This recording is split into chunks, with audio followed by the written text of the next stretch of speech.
জি আসসালামু আলাইকুম। ওয়ালাইকুম আসসালাম ওয়া রাহমাতুল্লাহ। সালাম রাহমাতুল্লাহ। কি অবস্থা, সবাই ভালো আছেন? আলহামদুলিল্লাহ স্যার। স্যার। দুপুরে স্যার খাওয়া কেমন দাওয়া, আছেন?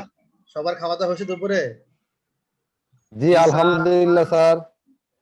যে আমাদের আজকে যে লেকচার, আমরা যে বিষয়ে আজকে ক্লাসটা নিব, আমরা ইতিমধ্যেই আমাদের লেকচার নোটটা ইউনিভার্সিটি স্টাডি পোর্টালে আপলোড করে দিয়েছি। তোমরা কি দেখছো এখান থেকে কেউ? জি স্যার। কোনো কিছু সমস্যা মনে হয়েছে? যে মোটামুটি ভাবে ধারণাটা কি একটু পাওয়া গেল যে আমাদের আজকের লেকচারের ব্যাপারে? জি স্যার। যাক, তারপর আমরা যেটা দিয়ে শুরু করব, যে আমরা আজকে যে টপিকটা নিয়ে আলোচনা করব সেটা হচ্ছে medical social work and principle of medical social work. চিকিৎসা সমাজকর্ম কাকে বলে এবং চিকিৎসা সমাজকর্মে ব্যবহৃত সমাজকর্মের নীতিমালাগুলো কোনগুলো। তো একেবারে সহজ একটা টপিকস, আমার মনে হয় না তোমাদের বুঝতে এই ব্যাপারে খুব একটা কঠিন হবে। তো আমরা প্রথমেই কনসেপ্টটা নিয়ে আলোচনা করব যে চিকিৎসা সমাজকর্ম কি বা কাকে বলে। এ সম্পর্কে তোমাদের কারো কি কোনো ধারণা আছে যে চিকিৎসা সমাজকর্ম কি বা কাকে বলে?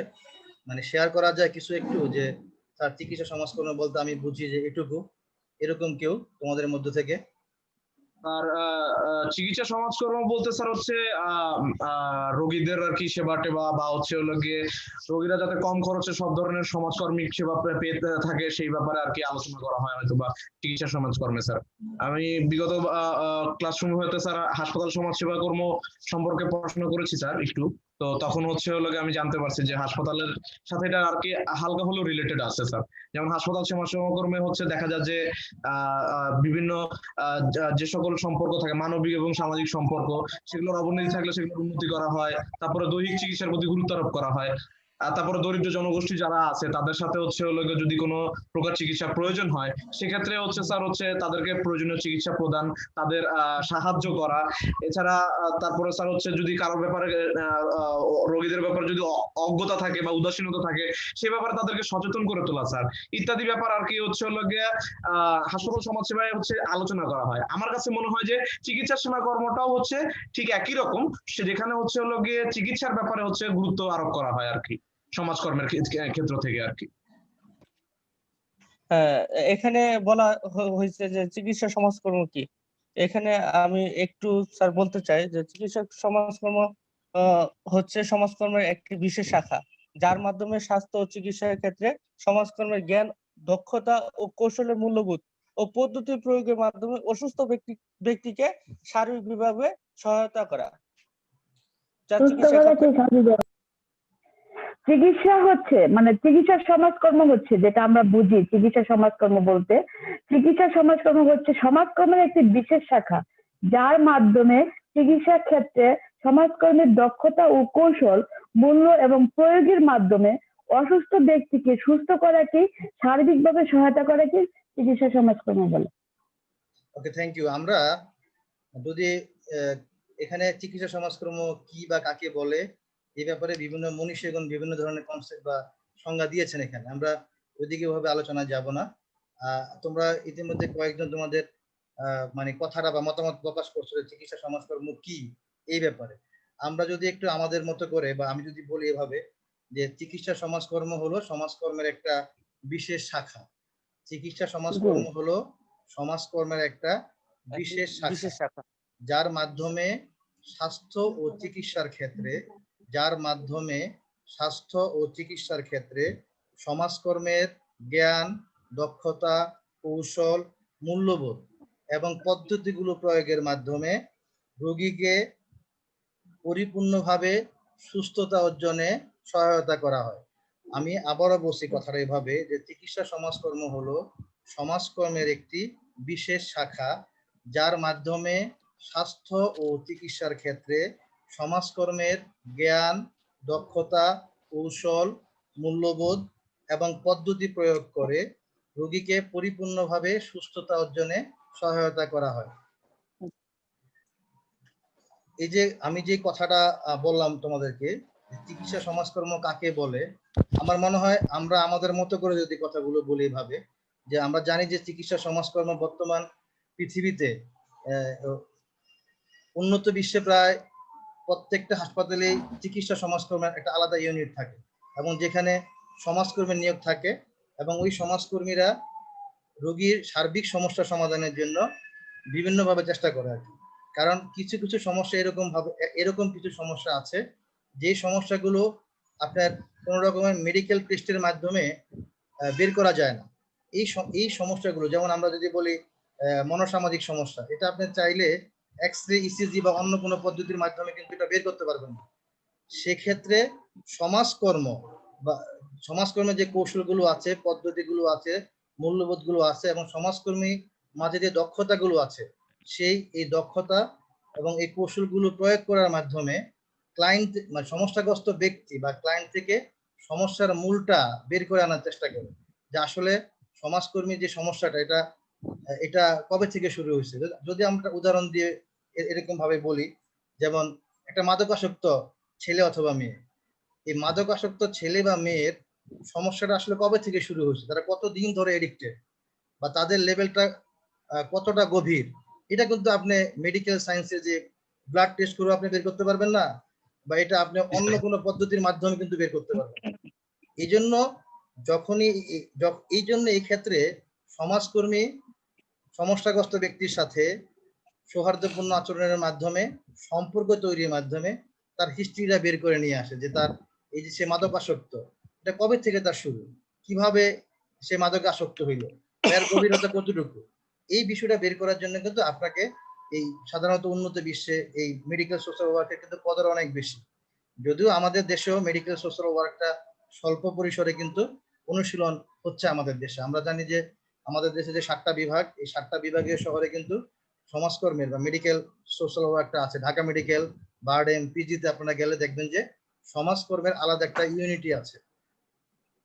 তার মানে আমরা আমাদের যে আলোচনা, যতটুকু ভূমিকা আলোচনা করলাম, এখান থেকে আমরা একটা একটা অবস্থানে বসতে পারি, নির্দিষ্ট একটা কনসেপ্ট আমরা দাঁড় করাতে পারি এরকম ভাবে, যে সমাজকর্মের যে কর্মসূচি চিকিৎসা ক্ষেত্রে বাধা দানকারী উপাদান সমূহ দূরীকরণের মাধ্যমে অসুস্থ ব্যক্তিকে সুস্থ হতে সার্বিকভাবে সহায়তা করে, তাকে আমরা চিকিৎসা সমাজকর্ম বলব।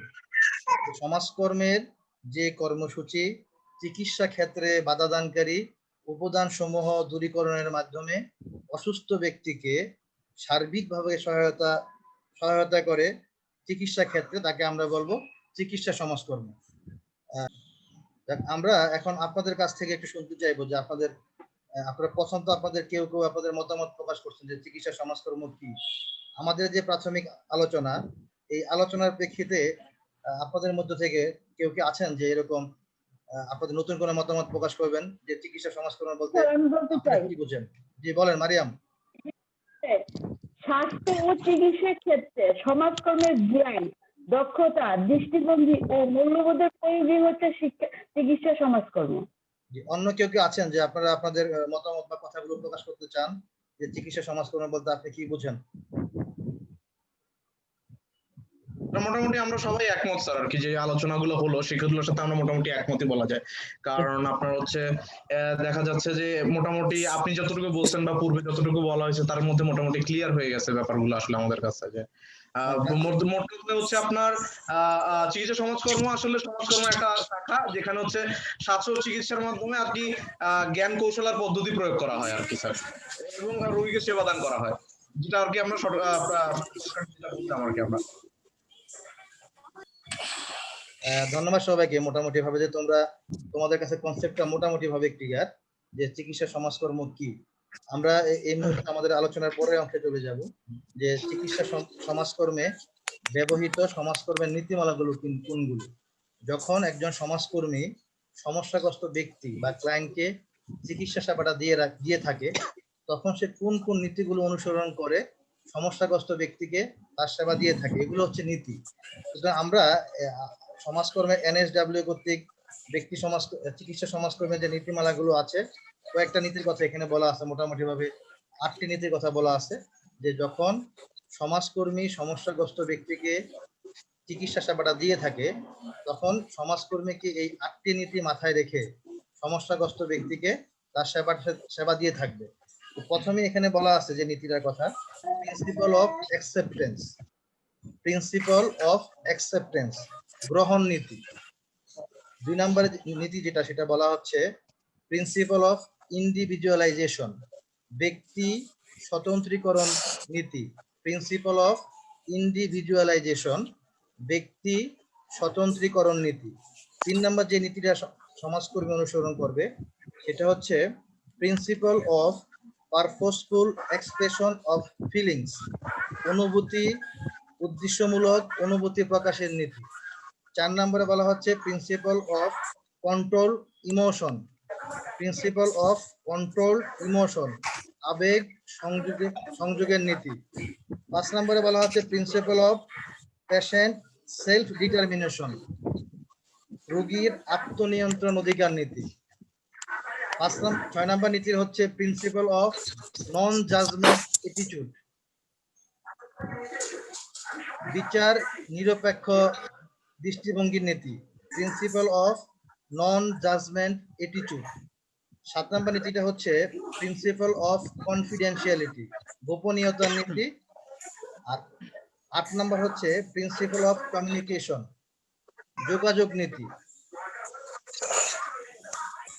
আমরা এই নীতিগুলোর মোটামুটি একটু বিস্তারিত আলোচনা করব। যে প্রিন্সিপাল অফ অ্যাকসেপ্টেন্স, তোমরা ইতিমধ্যে যেহেতু সমাজকর্মের বেসিক গুলো পড়বা, সমাজকর্ম কাকে বলে, সমাজকর্মের নীতিগুলো কি, ব্যক্তি সমাজকর্ম কাকে বলে, ব্যক্তি সমাজকর্মের নীতিগুলো কি, এগুলোর সাথে মোটামুটি এই নীতিগুলোরও কিন্তু অনেকটা মিল, খুব একটা পার্থক্য নেই। তো আমরা সমাজকর্মের নীতিগুলো যখন পড়ছি বা ব্যক্তি সমাজকর্মের নীতিগুলো যখন আমরা পড়ছি, তখন ওইখানে প্রথম নীতির এটাই ছিল যে প্রিন্সিপাল অফ অ্যাকসেপ্টেন্স, গ্রহণ নীতি। আমরা এখানে বলা হচ্ছে যে গ্রহণ নীতি হচ্ছে সমাজকর্মের অন্যতম মৌলিক নীতি। যখন হাসপাতালে সমস্যাগ্রস্ত ব্যক্তি আসে, তখন তার মধ্যে বিভিন্ন ধরনের ভয় ভীতি থাকে, বিভিন্ন ধরনের উৎকণ্ঠা থাকে। তো যখন আপনি তাকে সাদরে গ্রহণ করবেন, উষ্ণ অভ্যর্থনার মাধ্যমে তাকে গ্রহণ করবেন, তখন তার মধ্যে কিন্তু এই ভয়টা কেটে যাবে। যেহেতু এমনি সে, যারা এই চিকিৎসা সমাজকর্মে, যারা সমাজকর্মীর ক্লায়েন্ট, তারা অনেক সময় নিজেদেরকে অপরাধী মনে করে যে আমি মাদকাসক্ত, এটা মনে হয় আমার অপরাধ। যখন আপনি তাকে সাদরে গ্রহণ করবেন, উষ্ণ অভ্যর্থনার মাধ্যমে তাকে গ্রহণ করবেন, তখন তার ভিতরে কিন্তু ভয় ভীতিটা কেটে যাবে এবং এর মাধ্যমে তার সাথে আপনার রেপোটা তৈরি হবে, সম্পর্কটা তৈরি হবে। যদি গ্রহণ নীতিটা দুর্বল হয় আপনার, তাহলে কিন্তু তার সাথে আপনার সম্পর্ক তৈরি হবে না। আর যদি সম্পর্ক তৈরি না হয়, তাহলে কিন্তু আপনি ওই সমস্যাগ্রস্ত ব্যক্তির সমস্যা কিন্তু আপনি সমাধান করতে পারবেন না। সমস্যা সমাধান করতে পারবেন না এই কারণে, রেপো তৈরি না হলে ওই সমস্যাগ্রস্ত ব্যক্তি কিন্তু আপনাকে ওইরকম ভাবে কোনো তথ্য দিবে না। সুতরাং তথ্য নেওয়ার জন্য বা তার সাথে, তার কাছ থেকে যদি তার সমস্যা সমাধানের জন্য যদি আপনি তথ্য সংগ্রহ করতে চান, আপনার প্রথমেই যে কাজটা হবে সেটা হচ্ছে গ্রহণ নীতি, তাকে সাদরে গ্রহণ করে নেওয়া। যদি সাদরে গ্রহণ করে আপনি নেন, তাহলে তার মানসিক চাপটা কিন্তু দূর হয়ে যাবে, তার ভিতর থেকে ভয়টা কেটে যাবে। আর সহজভাবে, অতি সহজেই তার সাথে আপনার একটা সম্পর্ক তৈরি হবে। সম্পর্ক তৈরি হলেই সে আপনাকে তার তথ্যগুলো দিবে, অন্যথায় কিন্তু আপনাকে সে কোনো তথ্য দিবে না বা তার সাথে আপনার সম্পর্কটা তৈরি হবে না। 2 নম্বর যে নীতির কথা আমরা বললাম এখানে, যে ব্যক্তি স্বতন্ত্রীকরণ নীতি। প্রত্যেকটা ব্যক্তি কিন্তু আলাদা, প্রত্যেকটা ব্যক্তির মূল্যবোধ, চিন্তা চেতনা, আদর্শ কিন্তু আলাদা। এবং ব্যক্তি বা সমস্যাগ্রস্ত ব্যক্তি যেমনই হোক না কেন, সে কিন্তু পৃথক সত্তার অধিকার। আর সমস্যাগ্রস্ত ওই ব্যক্তি চায় যে সমাজকর্মী তাকে স্বতন্ত্র একক একজন ব্যক্তি হিসাবে মূল্যায়ন করুন। যদি একক ব্যক্তি হিসাবে তাকে মূল্যায়ন করে এবং তাকে যদি সম্মানটুকু প্রদর্শন করে যে হিউম্যান বিং, তাহলে কিন্তু সে সহজেই মনে করে যে আমাকে সমস্যাগ্রস্ত, আমরা যে বিষয়টা আলোচনা করতেছিলাম এখানে, যে রোগীকে রোগী হিসেবে বিবেচনা না করে তাকে একজন মানুষ হিসাবে, মানে মানুষ সত্তা হিসেবে তাকে বিবেচনা করতে হবে। যদি সমাজকর্মী তাকে একজন মানব সত্তা হিসেবে বিবেচনা করে এবং সেইভাবে যদি মূল্যায়নটা করে, তাহলে কিন্তু সমস্যাগ্রস্ত ব্যক্তির সাথে সমাজকর্মী একটা ভালো সম্পর্ক তৈরি হবে। তৈরি হলে জি স্যার। আপনি তার চিকিৎসা সম্পূর্ণ করতে পারবেন। যদি আপনি তাকে আলাদা সত্তা হিসাবে বিবেচনা না করেন বা তার মানবীয় মর্যাদার মূল্য আপনি না দেন, তাহলে কিন্তু আর সে আপনার কাছে থাকবে না, সে হাসপাতাল থেকে চলে যাওয়ার চেষ্টা করবে, বা আপনার সে নতুন সমাজকর্মী খুঁজবে এখানে গিয়ে, যে আমাকে তো সমাজকর্মী মানুষ হিসেবেই মূল্যায়ন দিচ্ছে না। তো মূল্যায়ন না দিলে কিন্তু তার সাথে আপনার রেপোটা তৈরি হবে না, রেপো তৈরি না হলে আপনি তার ট্রিটমেন্টটা কিন্তু পরিপূর্ণভাবে করতে পারবেন না।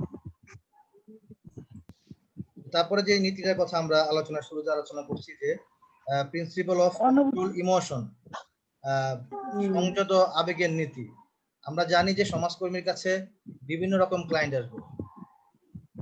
এই ক্লায়েন্টদেরকে কিন্তু আপনি সহমর্মিতা জানাবেন বা সমানুভূতি জানাবেন।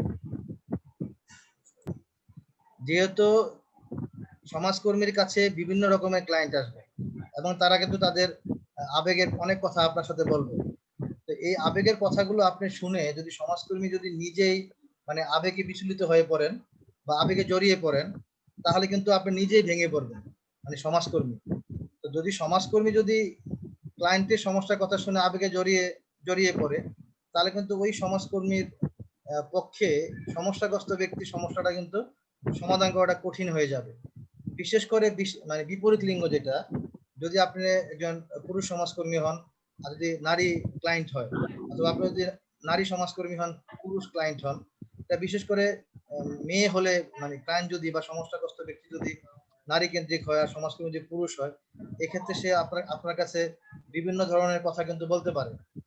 তো এই ক্ষেত্রে সমাজকর্মীকে এই বিষয়টা অবশ্যই মাথায় রাখতে হবে, যে আপনি ক্লায়েন্টের কথাগুলো শুনে যদি আপনি একেবারেই ভেঙে পড়েন তার কথাগুলো শুনে, তাহলে কিন্তু আপনি তার সমস্যাটা সমাধান করতে পারবেন না।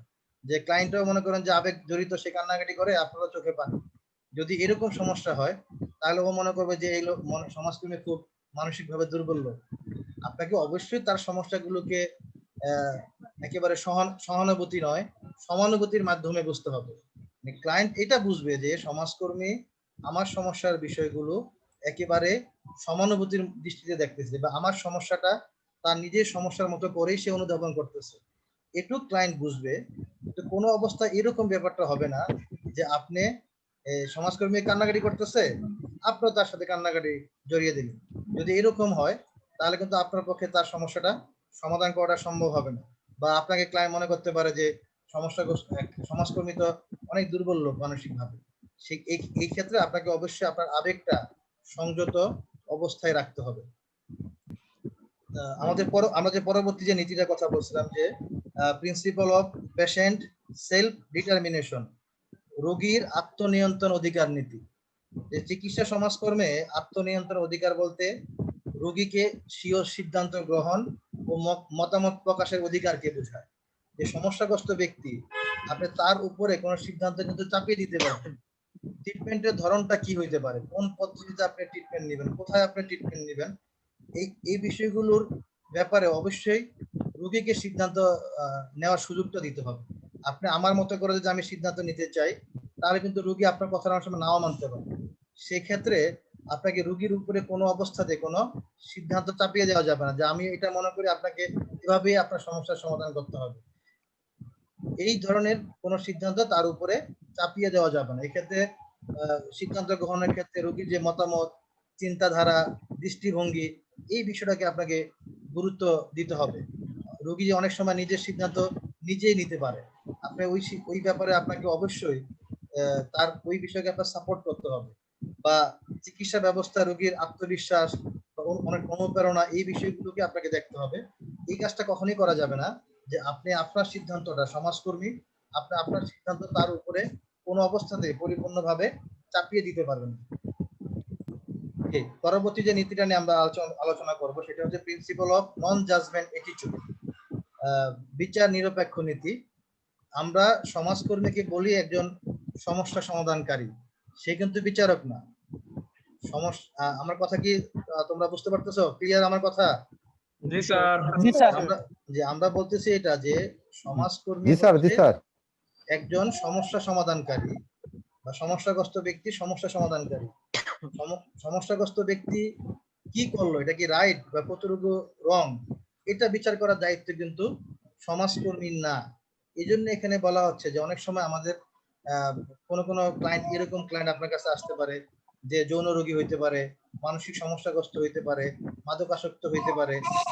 এরকম ব্যক্তি যদি আমরা সামাজিক দৃষ্টিকোণ থেকে যদি বলি যে এটা একটা অপরাধ, যে আপনি এই ধরনের অন্যায় করার কারণে আপনার এই রোগটা হয়েছে, বা আপনি কেন এত পরিমাণ মদ পান করছেন, বা আপনি কেন এত পরিমাণ এডিক্টেড, এই বিচার করার দায়িত্ব সমাজকর্মীর নয়। সমাজকর্মীর কাজ হচ্ছে সমাজকর্মী কিভাবে তার এই অবস্থা থেকে উত্তরণ হতে পারে সমস্যাগ্রস্ত ব্যক্তি, এই বিষয়টা খুঁজে বের করা এবং ওইভাবে তাকে হেল্প করা। সেটাই বলা হচ্ছে যে চিকিৎসা সমাজকর্মীর মূল কাজ হচ্ছে রোগীকে সুস্থ করে তোলা, তার বিচার করা নয়।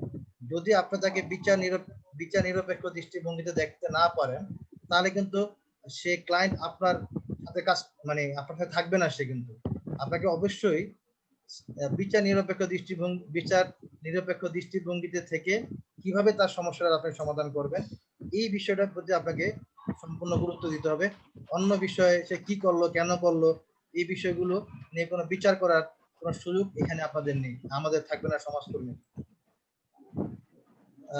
গোপনীয়তার নীতি, প্রিন্সিপাল অফ কনফিডেন্সিয়ালিটি, সমাজকর্মে অনুশীলনের ক্ষেত্রে বা চিকিৎসা সমাজকর্ম অনুশীলনের ক্ষেত্রে এই গোপনীয়তার নীতিটা খুবই গুরুত্বপূর্ণ একটা নীতি এখানে।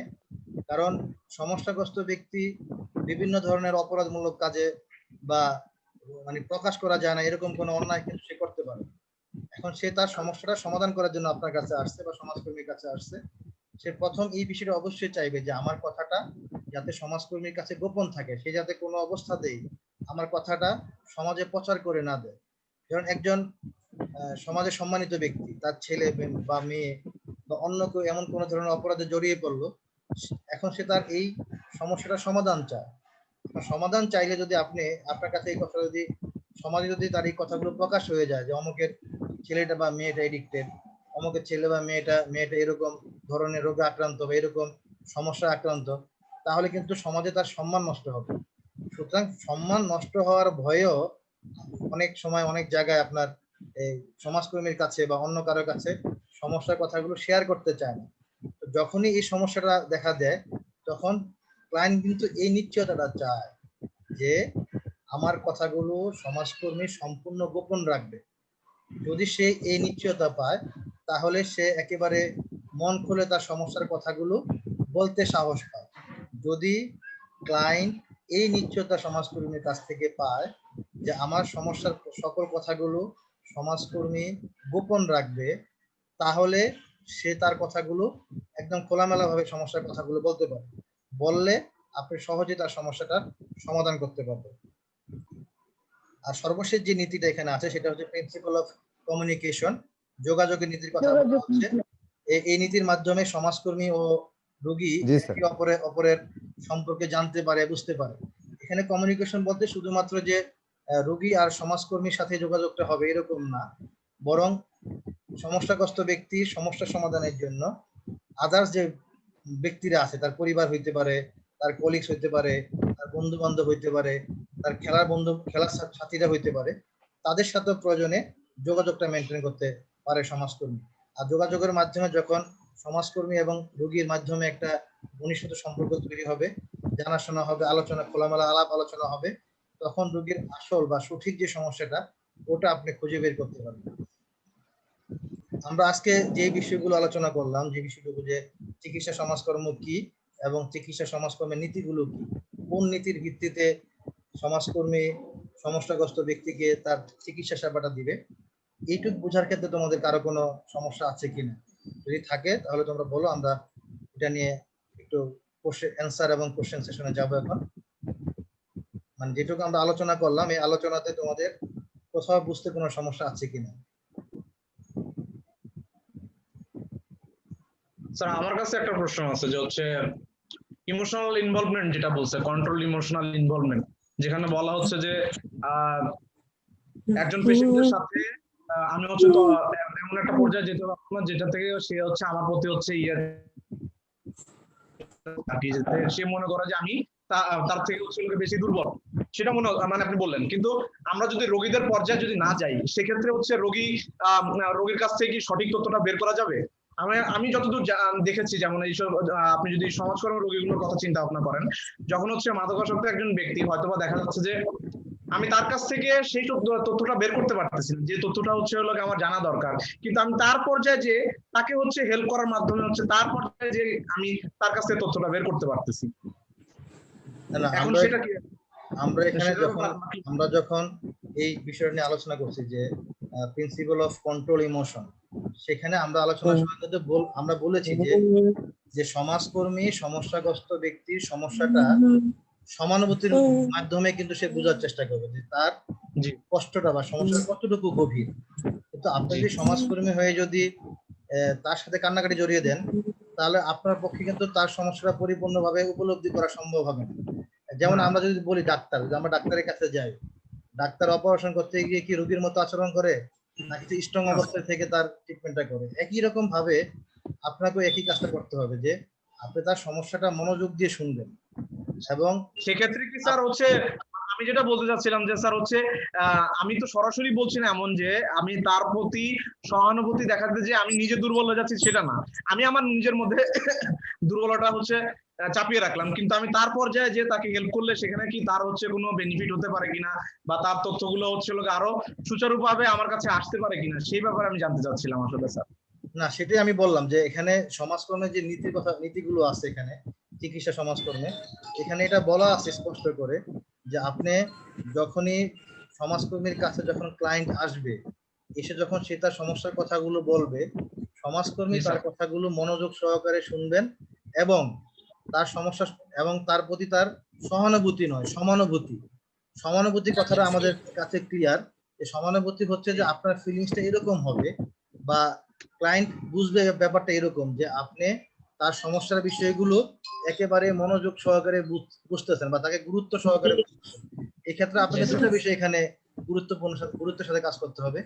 একটা হচ্ছে আপনি তার কথাগুলো মনোযোগ দিয়ে শুনবেন এবং আপনার আচরণটা এরকম হবে যে আপনি তার বিষয়টা একই রকম ভাবে, সে যেরকম কষ্ট ফিল করতেছে আপনি আপনার জায়গা থেকে একই রকম ভাবে সেটা বুঝতেছেন বা একই রকম ভাবে আপনি এটা অনুধাবন করতেছেন। এটা করা যাবে, কিন্তু তার সাথে আপনি গলা ধরে কান্নাকাটি করা, এই কাজগুলো করা যাবে না। বুঝতে পারছি স্যার। আমার মনে হয় তোমাদের কাছে মোটামুটি ভাবে আমাদের আজকে যে টপিকটা আলোচনা করলাম অনেকটা ক্লিয়ার। তারপরে যদি কারো কোনো কোশ্চেন থাকে, আমরা তো প্রতি ক্লাসে শুরুতে চেষ্টা করি আগের ক্লাসটা নিয়ে একটা ফিডব্যাক নেওয়ার জন্য, তোমরা পরবর্তী ক্লাসে সেটা নোট করে রাখলে আমরা আশা করি এই ব্যাপারে আবার আলোচনা করার সুযোগ থাকবে আমাদের। তাহলে ইনশাআল্লাহ পরবর্তী ক্লাসে আবার দেখা হবে সবার সাথে।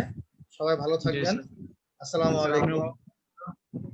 জি স্যার, আসসালামু আলাইকুম স্যার।